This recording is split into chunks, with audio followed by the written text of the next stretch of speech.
Hello, good morning. എൻ്റെ topic channel access, അതിൽ വരുന്ന multiple access and random access, പിന്നെ നെറ്റ്വർക്ക് ഡിസൈൻ. ഇതിലെ മെയിൻ കോണ്ടന്റ്സ് എന്ന് പറയുന്നത് channel access, multiple access, random access, പിന്നെ നെറ്റ്വർക്ക് ഡിസൈൻ. നെറ്റ്വർക്ക് ഡിസൈൻ്റെ ആർക്കിടെക്ചർ ആണ് നമ്മൾ നോക്കുന്നത്. ചാനൽ ആക്സസ് എന്ന് പറയുന്നത് മൾട്ടിപ്ലക്സിംഗ് ബേസ്ഡ് ആയിട്ടുള്ള ഒരു മെത്തേഡാണ്. ഇതിൽ സെവറൽ ഡാറ്റ സ്ട്രീംസ് അല്ലെങ്കിൽ സിഗ്നൽ ഒരു സെയിം കമ്മ്യൂണിക്കേഷൻ ചാനലോ അല്ലെങ്കിൽ ട്രാൻസ്മിഷൻ മീഡിയോ ഷെയർ ചെയ്യുന്നതാണ് ഈ ഒരു method. Multiplexing is provided by physical layer. Channel access method എന്ന് പറയുന്നത് ചിലപ്പോൾ multiple access protocol and control മെക്കാനിസത്തിന്റെ ഒരു പാർട്ടായിരിക്കും. ഇതിനാണ് മീഡിയം ആക്സസ് കൺട്രോൾ എന്ന് പറയുന്നത്, അതായത് MAC. Medium access control deals with the issues such as assigning multiplex channels to different users and avoiding collision. OSI മോഡലിലെ ഡാറ്റ ലിങ്ക് ലെയറിന്റെ ഒരു സബ് ലെയർ ആണ് മീഡിയം ആക്സസ് കൺട്രോൾ. അതേപോലെ TCP or IP മോഡലിന്റെ link ലെയറിന്റെ ഒരു കോമ്പണന്റും ആണ്. കണ്ടിന്യൂസ് ട്രാൻസ്മിഷൻ വേണ്ടി ആപ്ലിക്കേഷനിൽ നമ്മൾ ഒരു ഡെഡിക്കേറ്റഡ് ചാനൽ അലോക്കേറ്റ് ചെയ്യും. ഇങ്ങനെ ഡെഡിക്കേറ്റഡ് ചാനൽ അലോക്കേറ്റ് ചെയ്തതിലൂടെ ബാൻഡ് വിഡ്ത്ത് ഷെയർ ചെയ്യുന്നതിന് നമ്മൾ മൾട്ടിപ്പിൾ ആക്സസ് എന്ന് പറയും. വോയിസ് അല്ലെങ്കിൽ വീഡിയോ ട്രാൻസ്മിഷനിൽ നേരെ കോൺട്രാസ്റ്റ് ആയിട്ട് ഡാറ്റ ട്രാൻസ്മിഷന് ഒരു ബേസ്റ്റ് ആയിട്ടാണ് ഒക്കെ അറിയുക. അതായത് ഡിസ്കണ്ടിന്യൂസ് ആയിട്ട് ഒരു ഇറഗുലർ ഫോമിലായിരിക്കും ട്രാൻസ്മിഷൻ നടക്കുക. ഇങ്ങനെയുള്ള ബേസ്റ്റി ട്രാൻസ്മിഷനിൽ നമ്മൾ യൂഷ്വലായിട്ട് ഒരു റാൻഡം ചാനൽ അലോക്കേഷൻ ആണ് യൂസ് ചെയ്യുക. അതിൽ ചാനൽ ആക്സസ് ഗ്യാരണ്ടി ചെയ്യപ്പെടുന്നില്ല. Bandwidth sharing using random channel allocation is called random access. Traffic characteristics, state of current access technology and compatibility with other system. ഈ മൂന്ന് കാര്യങ്ങൾ നോക്കിയിട്ടാണ് മൾട്ടിപ്പിൾ ആക്സസ് മെത്തേഡ് ആണോ അല്ലെങ്കിൽ റാൻഡം ആക്സസ് മെത്തേഡ് ആണോ use ചെയ്യേണ്ടതെന്ന് തീരുമാനിക്കുന്നത്. Multiple access technique assign dedicated channels to multiple users through bandwidth division.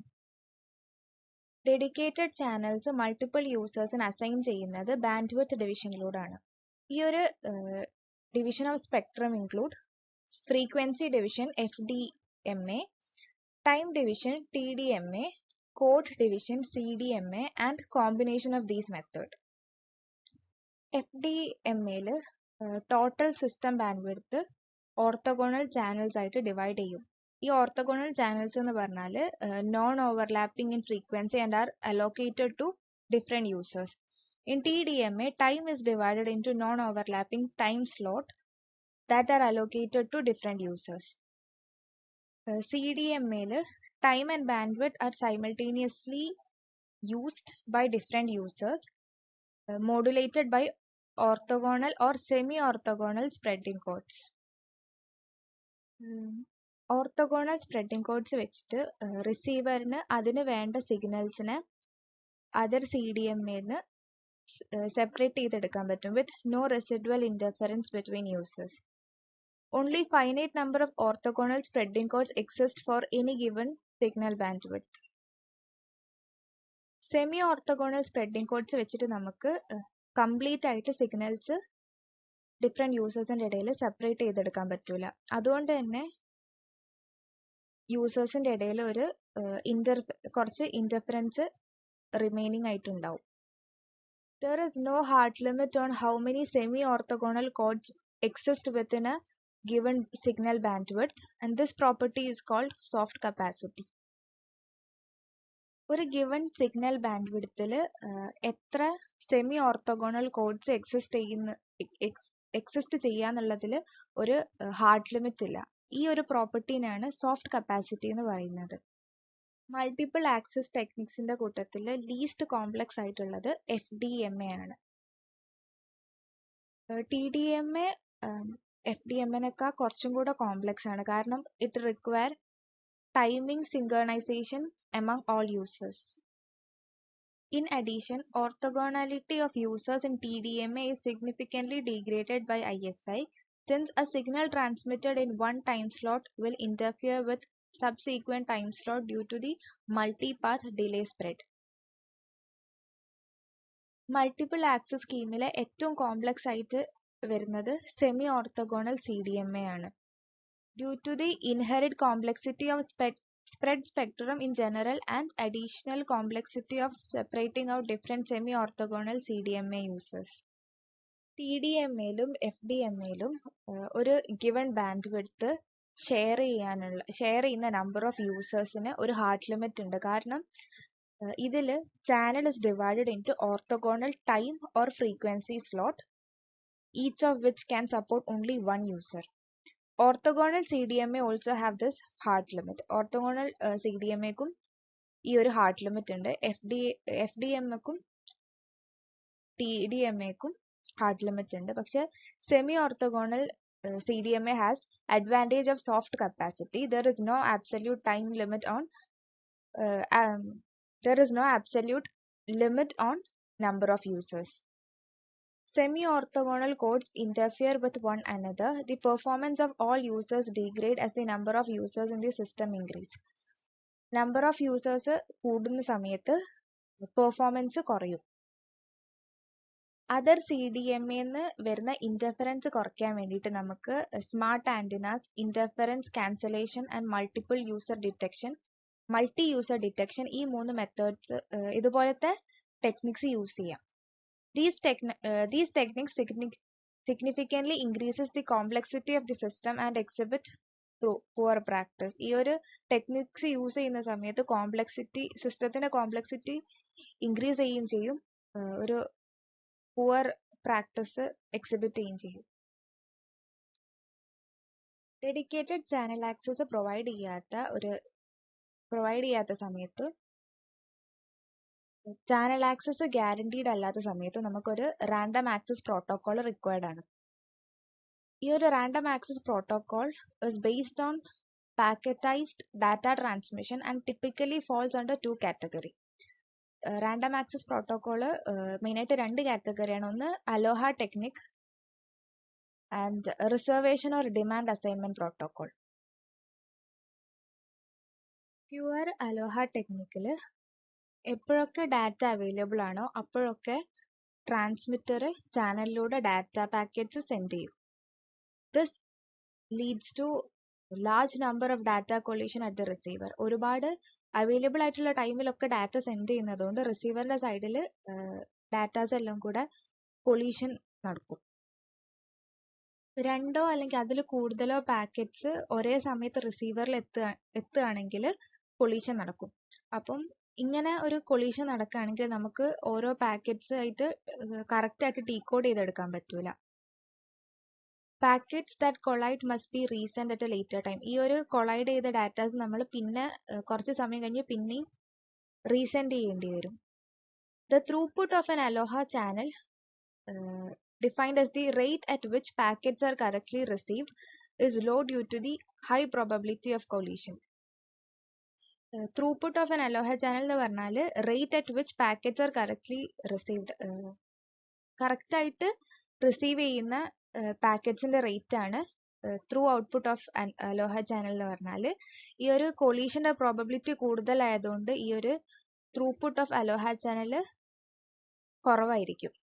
Under standard assumption, the maximum throughput in an Aloha channel is 80% of the channel data rate. Pure Alohaന്റെ ഒരു modification ആണ് slotted Aloha. Although slotted Aloha roughly doubles the maximum throughput relative to pure Aloha, this throughput is still insufficient to support bandwidth sharing among more than a handful of high-speed users.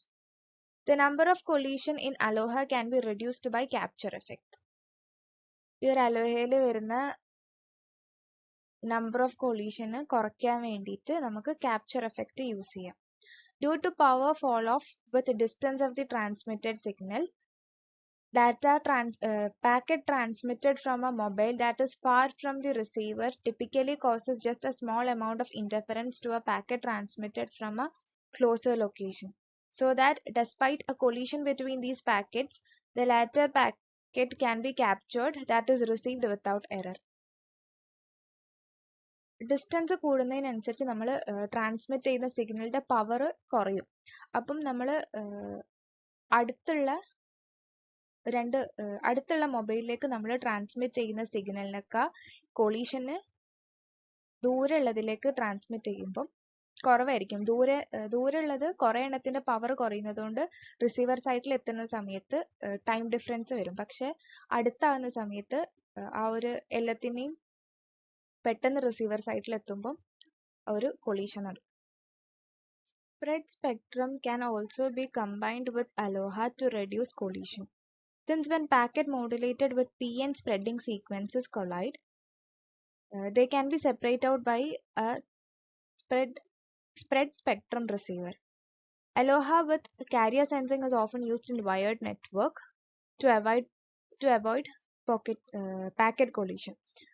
അപ്പം wired നെറ്റ്വർക്സിൽ അലോഹന്റെ കൂടെ ഒരു carrier sensing use ചെയ്യുന്നുണ്ട് ഈ ഒരു packet കൊളീഷന് avoid ചെയ്യാൻ വേണ്ടിയിട്ട്. ഈ carrier സെൻസിങ്ങിൽ ട്രാൻസ്മിഷന് മുന്നേ ട്രാൻസ്മിറ്റർ ചാനൽ ബിസി ആണോ അല്ലേന്ന് സെൻസ് ചെയ്യും. If so, then the transmission is delayed until the channel is free. ഈ കാരിയർ സെൻസിങ് ചാനൽ ബിസി ആണോ അല്ലേന്ന് സെൻസ് ചെയ്തിട്ട് ഇപ്പം ബിസി ആണെങ്കിൽ ആ ഒരു ട്രാൻസ്മിഷന് ചാനൽ ഫ്രീ ആവുന്നവരെ ഡിലേ ചെയ്യും. Carrier sensing and collision detection are not very effective in wireless channel. The current generation of wireless LANs use collision avoidance. ഈ ഒരു കാരിയർ സെൻസിങ്ങും കൊളീഷൻ ഡിറ്റക്ഷനും വയർഡ് നെറ്റ്വർക്സിൽ മാത്രമേ എഫക്റ്റീവ് ആയിരിക്കുള്ളൂ. വയർലെസ് നെറ്റ്വർക്സിൽ അത്ര എഫക്റ്റീവ് ആയിരിക്കില്ല. ഈ ഒരു കറന്റ് ജനറേഷനിലുള്ള വയർലെസ് ലാൻഡ്സിലൊക്കെ collision avoidance ആണ് use ചെയ്യുന്നത്. In collision avoidance, the receiver notifies all nearby transmitter when it is receiving a packet by broadcasting a busy tone. Collision avoidanceൽ receiver എല്ലാ അടുത്തുള്ള ട്രാൻസ്മിറ്റേഴ്സിനൊക്കെ ഒരു പാക്കറ്റ്സ് റിസീവ് ചെയ്യുന്ന സമയത്ത് ഒരു ബിസി ടോൺ ബ്രോഡ്കാസ്റ്റ് ചെയ്യും. Collision avoidance significantly increased the throughput of Aloha and is currently a part of several wireless LAN standards. ഈ ഒരു collision avoidance അലോഹന്റെ ത്രൂപുട്ട് ഇൻക്രീസ് ചെയ്യുകയും ചെയ്യും. വയർലെസ് ലാൻ currently ഒരുവിധം എല്ലാ വയർലെസ് ലാൻഡ്സിലും യൂസ് ചെയ്യുന്നുണ്ട്. Reservation protocol assign channel to users on demand through a dedicated reservation channel. Packet reservation multiple access is a relatively new random access technique that combines the advantages of reservation protocol and Aloha. PRMA അതായത് Packet Reservation Multiple Access എന്ന് പറയുന്നത് reservation പ്രോട്ടോക്കോളിന്റെയും അലോഹന്റെയും ഒരു combination വരുന്ന ഒരു പുതിയ random access ടെക്നിക്കാണ്. In PRMA, time is slotted and the time slots are organized into frames with n time slots per frame. Once a packet is successfully transmitted in a time slot, the time slot is reserved for that user in each subsequent frame as long as the user has packet to transmit. When the user stops transmitting packets in the reserved slots, the reservation is forfeited and the user must again content for free time slots in subsequent packet transmission. PRMA is well suited to multimedia traffic with a mix of voice traffic and data. All random access protocols require packet acknowledgement to guarantee successful reception of packet. If a packet is not acknowledged with some predetermined time window, then the window is retransmitted. Network design ൽ നമ്മൾ architecture ആണ് നോക്കുന്നത്. There are mainly three types of architecture. First one, star topology അല്ലെങ്കിൽ central hub topology, ad hoc or peer-to-peer structure, and hierarchical or tree structure. ഇതിൽ ഫസ്റ്റത്തത് hierarchical സ്ട്രക്ചറിന്റെ ഒരു block diagram ആണ്. Next one star സ്ട്രക്ചറിന്റെ block diagram. ഇത് peer to peer സ്ട്രക്ചറിന്റെ block diagram. ഒരു range of coverage റീജിയനിൽ പരന്നു കിടക്കുന്ന വയർലെസ് നെറ്റ്വർക്കിലാണ് നമ്മൾ ഹൈറാർക്കിക്കൽ നെറ്റ്വർക്ക് ആർക്കിടെക്ചേഴ്സ് യൂസ് ചെയ്യുന്നത്. ഫിഗറിൽ കാണിക്കുന്ന പോലെ ഒരു ഗിവൺ ഏരിയയിൽ ഉള്ള വയർലെസ് നെറ്റ്വർക്കിലാണ് നമ്മളിത് യൂസ് ചെയ്യുന്നത്. ഫിഗറിൽ കാണിക്കുന്ന പോലെ lowest level of hierarchy consist of indoor system with small coverage. അതായത് ലോവസ്റ്റ് ലെവലിൽ ഒരു സ്മോൾ കവറേജ് ഏരിയ ആയിരിക്കും. അടുത്ത ലെവലിൽ എത്തുമ്പോൾ it consist of cellular system covering a city. ഒരു സിറ്റിയുടെ ആ ഒരു ഏരിയ ഒരു സിറ്റി മൊത്തവും. അടുത്ത ലെവലിലേക്ക് കയറുമ്പോൾ അത് റീജിയണൽ അല്ലെങ്കിൽ ഗ്ലോബൽ കവറേജിലാവും. ഓരോ ലെവൽ കൂടുന്നതിനനുസരിച്ച് ഒരു കവറേജ് ഏരിയയും കൂടും. Since the coverage region define a natural hierarchy of all over network, a hierarchical network architecture along with protocol for routing and identifying user locations are well suited to this type of system. In peer-to-peer architecture, the nodes self-configure into an integrated network using distributed control, and the connection between any two nodes in the network consists of one or more peer-to-peer communication link. Distributed control use ചെയ്തിട്ട് ഓരോ നോഡ്സും integrated network ആയിട്ട് സ്വയം arrange ചെയ്യപ്പെടും. And ഈ ഒരു രണ്ട് നോഡ്സിൻ്റെ ഇടയിലുള്ള കണക്ഷന് consist of one or more peer to peer communication link. ഓരോന്നിനും ഒന്നിലോ അതിൽ കൂടുതലോ peer to peer communication links ഉണ്ടാവും. In a star architecture, communication flows from network nodes to a central hub over one set of channels and from the hub to nodes over a separate set of channels. Nodes in the central hub nodes ഒരു set of ചാനൽസിലൂടെ network nodes നിന്ന് central ഹബിലേക്ക് communication flow ചെയ്യും. പിന്നെ hub നിന്ന് നോഡ്സിലേക്ക് ഒരു separate set of ചാനലിലൂടെ കമ്മ്യൂണിക്കേഷൻ ഫ്ലോ ചെയ്യും. The choice of peer to peer or star network architecture depend on many factors. Peer to peer architecture ആണോ അല്ലെങ്കിൽ സ്റ്റാർ നെറ്റ്വർക്ക് ആർക്കിടെക്ചർ ആണ് യൂസ് ചെയ്യേണ്ടതെന്ന് തീരുമാനിക്കാൻ വേണ്ടിയിട്ട് നമുക്ക് ചില ഫാക്ടേഴ്സ് ഉണ്ട്. Peer to peer architecture require no existing infrastructure, are easily reconfigurable and have no single points of failure. അപ്പം ഈ മൂന്ന് റീസൺസ് പിയർ ടു പിയർ ആർക്കിടെക്ചറിന്റെ ഒരു അഡ്വാൻറ്റേജ് ആണ്. Peer to peer architecture can use multiple hops for the end to end connection. Peer to peer ആർക്കിടെക്ചറിൽ നമുക്ക് multiple hops use ചെയ്യാം ഒരു എൻഡ് ടു എൻഡ് കണക്ഷന് വേണ്ടിയിട്ട്. It have advantage of extending the network range and the disadvantage that if one hop fails the entire end to end connection is lost. അപ്പം ഇതിൽ നമുക്ക് ഒരു നെറ്റ്വർക്ക് റേഞ്ച് എക്സ്പാൻഡ് ചെയ്യാനുള്ള ഒരു അഡ്വാൻറ്റേജ് പിയർ ടു പിയർ ആർക്കിടെക്ചറിലുണ്ട്. പക്ഷേ ഏതെങ്കിലും ഒരു ഹോപ്പ് ഫെയിൽ ആയാൽ ആ ഒരു entire connection system lost out.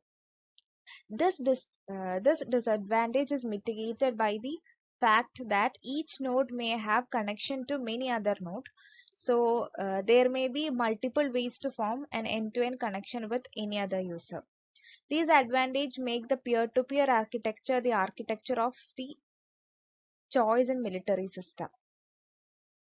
ഈ അഡ്വാൻറ്റേജസ് ഒക്കെ ഉള്ളതുകൊണ്ട് മിലിറ്ററി സിസ്റ്റത്തിൽ ഈ ഒരു പിയർ ടു പിയർ ആർക്കിടെക്ചർ ആണ് യൂസ് ചെയ്യുന്നത്. സ്റ്റാർ ആർക്കിടെക്ചറിൽ നെറ്റ്വർക്ക് നോഡിന്റെയും സെൻട്രൽ ഹബിന്റെ ഇടയിൽ ഒരു ഹോപ്പേ ഉള്ളൂ. പക്ഷെ ഇത് കൂടുതൽ പ്രെഡിക്റ്റബിളും റിലയബിളും ആയിരിക്കും. പക്ഷേ ഉള്ള പ്രശ്നം ഈ ഒരു കണക്ഷൻ വീക്ക് ആണെങ്കിൽ ഒരു ആൾട്ടർനേറ്റീവ് കണക്ഷൻ ഇല്ല. A big advantage of star architecture is that they can use centralized control function at the hub for channel estimation, access, routing, and resource allocation. This centralized control usually results in a more efficient and reliable network, and for this reason, many commercial wireless networks use the star architecture. Common example of wireless system with peer-to-peer architecture include packet radio network and some wireless LAN. Common ആയിട്ട് peer to peer architecture use ചെയ്യുന്ന wireless system എന്ന് പറയുന്നത് packet radio നെറ്റ്വർക്കും ചില wireless ലാൻസിലുമാണ്. Star architecture use ചെയ്യുന്നത് cellular and paging സിസ്റ്റത്തിലാണ്. Reference ആയിട്ട് യൂസ് ചെയ്തത് ജീൻ വാർലൻഡിന്റെ ഹൈ പെർഫോമൻസ് കമ്മ്യൂണിക്കേഷൻ നെറ്റ്വർക്കും ഗൂഗിളും ആണ്.